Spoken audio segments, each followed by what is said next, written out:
Coach Hibbs after another makeup game against Marshall, who thankfully was local enough to come play. And Coach, wow, a grind out kind of game.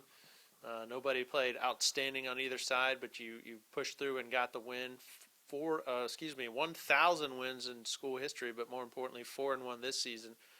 Can you just kind of go through your thoughts first on that 1,000th program win? You've been here for more than half of them, but boy, after 35 years of baseball here at Charlotte, it's kind of cool to see that number up there. It is cool with, Gary Bartley to Gary Robinson to Jeff Edmonds, all the guys that coached here before I was fortunate enough to move out here 21 years ago. Just want to thank those guys first and foremost.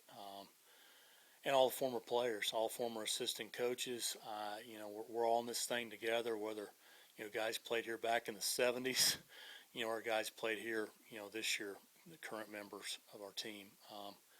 Because it's always about the players. I mean, it's always about the kids out there playing. It always will be about them as long as we're fortunate enough to be able to coach here. Brandon Hall's been with us for 11 years now. He's done a great job here. Rochelle played for us, and he's an assistant coach. Bo Robinson here now is a former All-American for us that's coaching all those guys. Either played or been involved in a lot of these wins. So pretty special. I mean, 1,000 is a lot, as you know. That's a whole lot. And to get 1,000 in the program's history.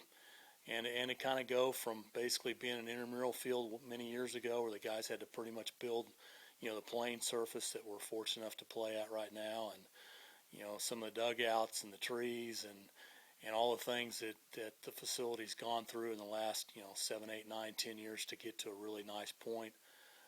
Just a lot of good memories, and hopefully we can figure out a way to get to 1,001 tomorrow against Wake Forest.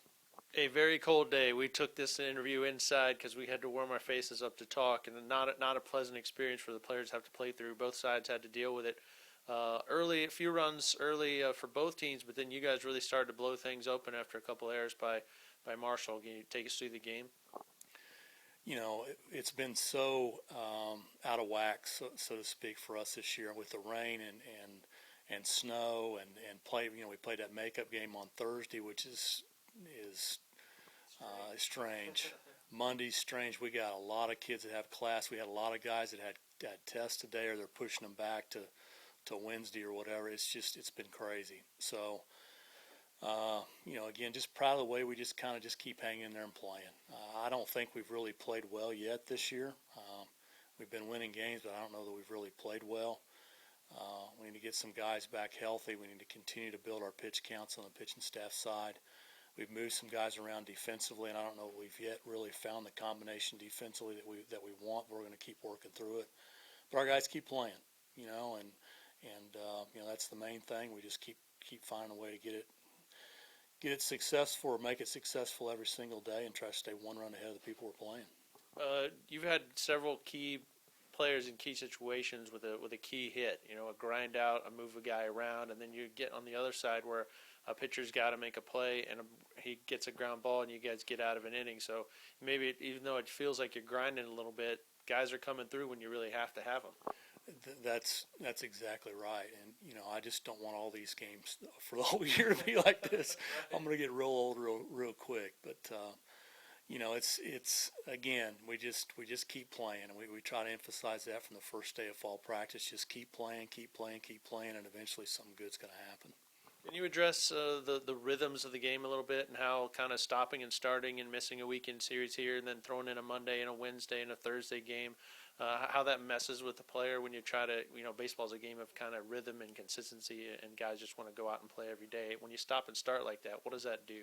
Well, it's more about the pitching, trying to build your pitch counts, trying to get those guys comfortable, get them in a rhythm. I mean, we've got guys that haven't even thrown yet for us that we feel like are going to develop, as time goes on, whether they be freshmen or sophomores or whatever, and we just need to continue to build pitch counts, continue to get those guys out there and get them, as comfortable as possible. Same way offensively, you can hit off a pitching machine all you want, you can play modified all you want, you can, scrimmage a little bit here or there, but it's not the same as getting at bats in a regular game. And again, I think we're going to continue to get better as time goes on, continue to try to build some depth with our lineup. Went a little bit more, left-handed heavy today against right-handed starting pitcher, and got Galello in there. And I think that, when we're able to do that right now, that balances out our lineup a little bit more with him and Mike Green in there and Elwood and Dunnigan. That gives us 4 left-handed hitters in the lineup. So be good to get Montalbano back. Be good to get him back in the mix. He's got a chance to help us, and we just need to keep grinding and keep trying to get better every chance we get to play. Justin Seager, after a 7-3 win today, 2 for 2, a walk, hit by a pitch. You had an RBI. You scored a couple runs. You're out there moving around. And on a day like today, when it's kind of chilly out, kind of stale air, and you're out there in the outfield, how do you stay focused? How do you stay warm out there today? Well, now that I'm out in left field, I kind of get a nice little run back to the dugout. That keeps me warm a little bit. A little different for me too, but just trying to stay in the game and making sure I'm watching everybody else at bat. So, we stay together as a team. Now, a lot of guys have been on base this year for you and ahead of you, and you've been driving in a bunch of runs as well early on in this season. The way the lineup has started to kind of set up, are you getting into a rhythm offensively? Yeah, no, I'm trying to stick to my plan, and the coaches are helping me a lot in my swing. So, I feel pretty good. Try to get on for those guys, and they're doing the same, trying to get on for me. So. And early on this season, we've seen guys like three different guys had multiple RBIs in their first at bat. You've had quite a few games with multiple hits this season. Do you feel like you've gotten into a rhythm with all the stopping and starting with the rain and the snow and throwing in extra games here and there? Do you feel like you're able to get into a rhythm? Oh, it's definitely tough, and those curveballs come at you all the time, and you just kind of got to stick with it. But just trying to, like I said, stick to my approach, and I feel pretty good, and they're falling for me right now. So. Now, being a junior, you feel like at this point you kind of taken on more of a leadership role, and younger guys look up to you a little bit. And how have you older guys worked on being leaders out there for the young guys? Yeah, I definitely try to be a leader. I talk to some of the guys. If I see something, try to help them out, or they're getting on. Coaches maybe getting on them a little bit. I try to cheer them up a little bit, something like that, and just keep everybody positive. 4-1, things are rolling right now. Do you feel like offensively you guys have hit your stride yet, or do you feel like there's a lot more things you can get done this year? No, I feel like we got a really good offensive team, and a lot of balls we hit today were really hard, and they made plays. Hopefully everything starts falling for us, and I think we're a pretty good offensive team. Justin Seager, program win number 1,000. Does that mean anything to you guys? That's a whole lot of wins here at Charlotte. That's exciting. That's awesome. Thanks for the visit. Go warm up, and congrats on the 7-3 win today. Thank you.